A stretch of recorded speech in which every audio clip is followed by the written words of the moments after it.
Hi y'all.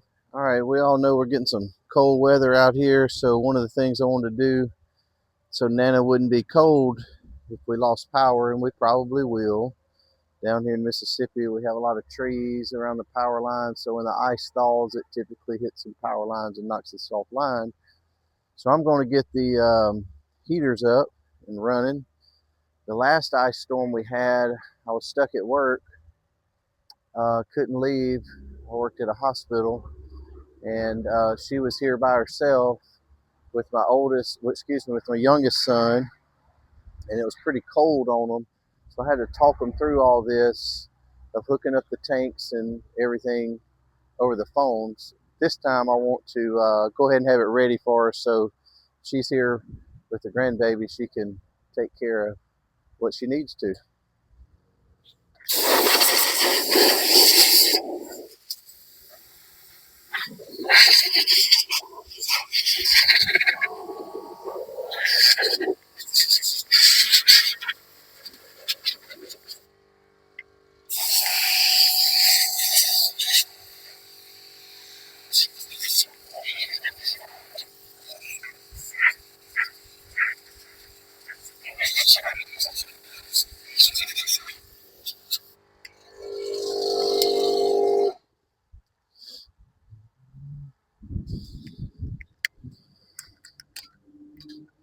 One of the things I'm going to do here is this is a last resort heater, but it works and it'll put off some heat. So I like to test it and make sure it's good to go. So if it's needed, we can use it. And, we'll test that one first. And then I'll get the buddy heater. It's probably the one that she'll use the most. If you hook it up to one of those little 1 pound tanks, it's not going to last but a few hours. But if you hook it up to one of these 20-pound tanks, you get a little more usage out of it, and much more helpful.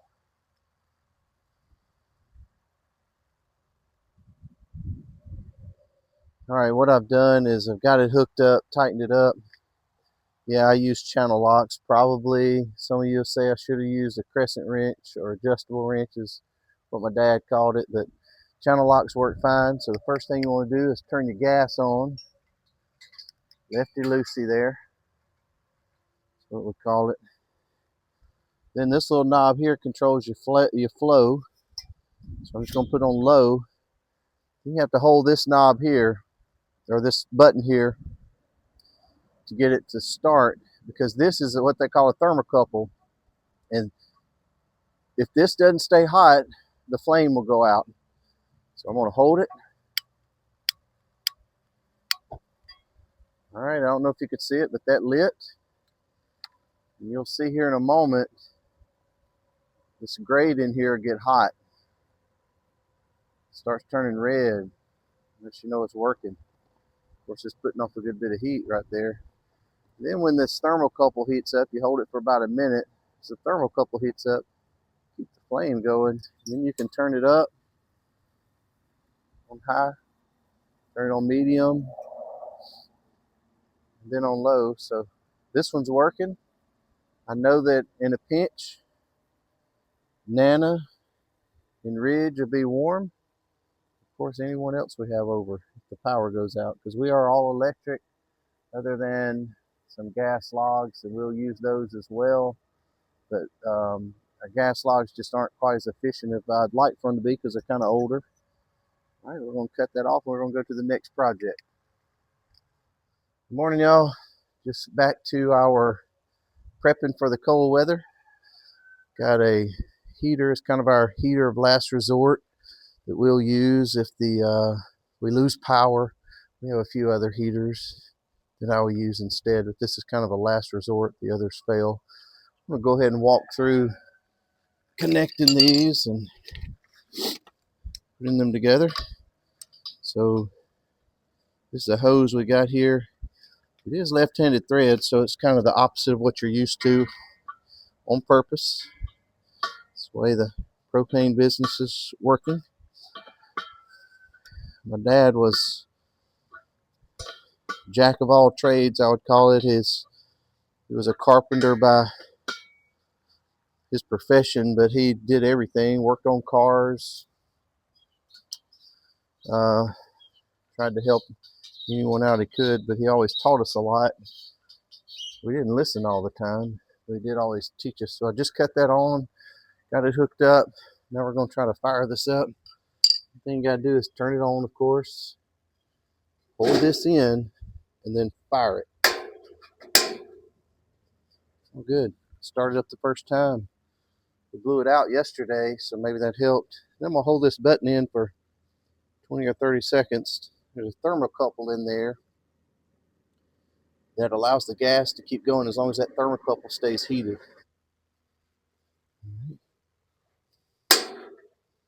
Sometimes bleeding this tank out can be a problem. Or bleeding that line out. That's a pretty long line, but when I'm running this heater, I generally keep the tank away for a while.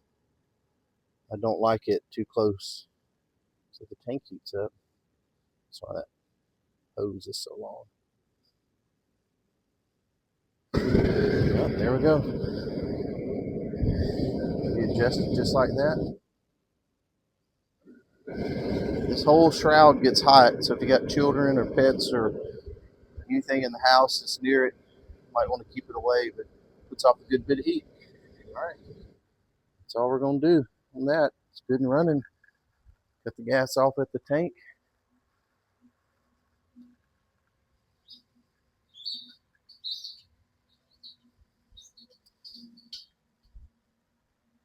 All right. I know my content may not be all exciting, but got a new channel going, just trying to show some basic stuff that everybody can use. If you would, be kind enough to like and subscribe. Have a great day. All right, next in line, picking back up, is my buddy heater. I'll have it hooked up. You see that I've got it hooked to this 20-pound tank right here, and see if we can get it lit. May have to bleed the line out a little bit, but we'll see. Push it over, snap it down. All right, see a little flame right down there. Again, it's got the thermocouple. These also have a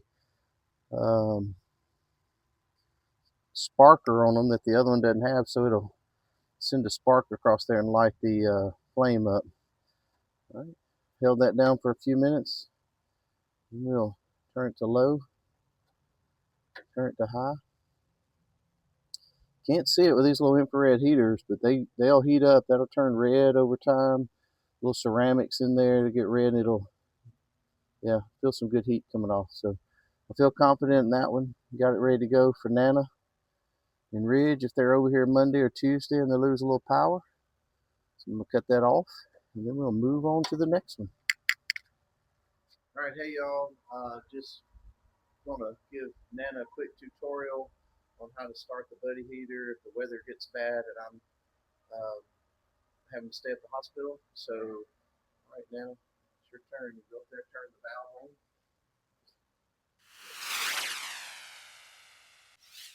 All right, that should be good. And then if you'll come around here and start the buddy heater, just push it down, turn it to pilot, and pop it down. And hold it down when it lights. Go up. And just do it like that. Right, try it again. Turn it, push down, turn it to, and pop it down and hold it down. There you go. And you have to hold it for about 30 or 40 seconds. Like we talked yesterday, that thermocouple gets hot and it'll keep that flame going. It's just a safety mechanism on it. You count to about 30, you can let off on it. Go ahead. Yeah, try it and see if it'll stay lit. All right, and then turn it to low or up, and you'll see it light up. And then you can feel the heat coming off. And that'll get red like we talked yesterday. And then if you want it a little higher, just kind of push down to get turned to high. Right. That's it. I'm gonna leave this hooked up because when you unhook it, it takes a little bit longer than effort to light it because it has to bleed all the air out of the line. It's be a lot easier. This is a full tank, but she's pretty strong. She can get it. She can clear that in the other hand. Behind the side, you can see the brakes heating up. That ceramic is. So we're going to turn it off, let it cool off, and then we'll put it inside. All right. This basic content.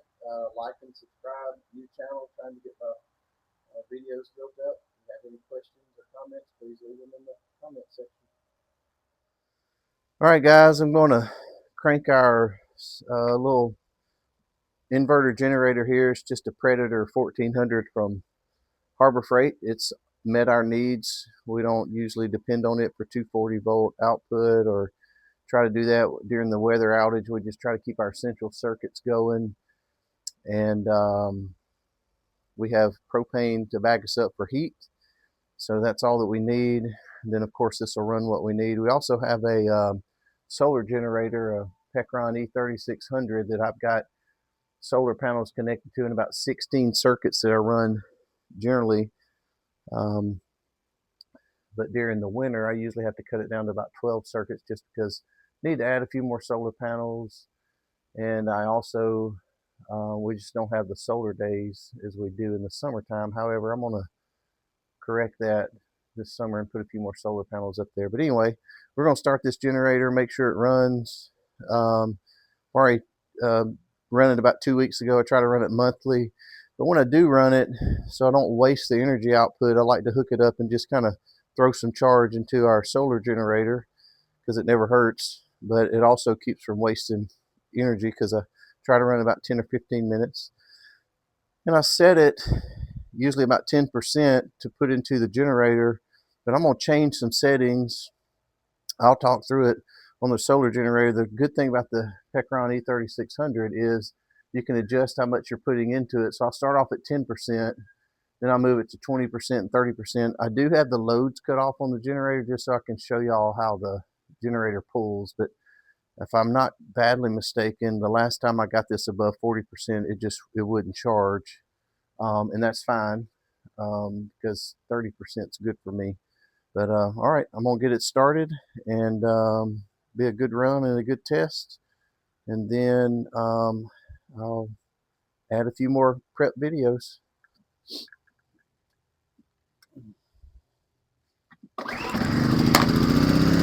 All right, got it started. That was a good one. Look at the run.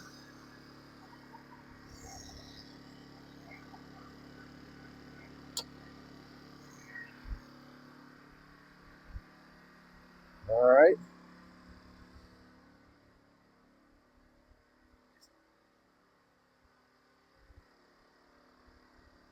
That's currently showing 345 watts into the solar generator at 10% charge. I went ahead and cut all the circuits off on the solar generator, so to show you all how the differences it makes here when I change the AC charging power within the app. So that's 10%. That bumped it up to 20%, so you can tell that's a little bit more draw on the little generator. So that's 672 watts going in to the E3600 now. And I'm going to move it to 30%. And that kicked us offline there. So you can tell 20% is about my max right now. So I'm going to go back down to 20%. And you can tell it kicked back in. So that'll be my max on it. 675 watts going in, 120 volt input. And I'm going to let this run for probably about 10 minutes just to make sure everything's going good, and then I'll shut her down. All right, on to the next video. Thank you for watching. Subscribe and like. Morning, guys. Pop here. Just doing a little more winter prepping, and one of the things we're going to do here in Mississippi, these boxes usually work pretty good for us wrapping our faucets, but we are expecting some pretty cold weather. Friends in Shreveport already reporting some very cold weather, and some of the Waffle Houses are closed over there, which is disappointing. But basically, you just loop this over there. You can put it around the faucet if you want. I like to pull it tight like this, and then this little device here has a little button. Push that button and cinch it down. And I know in some areas it may get, these things may not do it very much good because it's cold and they see much more extreme weather, but usually in Mississippi that works for the few days that we have it. And that's about it. We use this hard one, shelled one, because we have a dog that loves to chew on things when the weather gets bad or gets cold, or he just wants to chew on stuff. So that's how we do it. All right, that's the end of that one. Thank you for watching. Subscribe and like.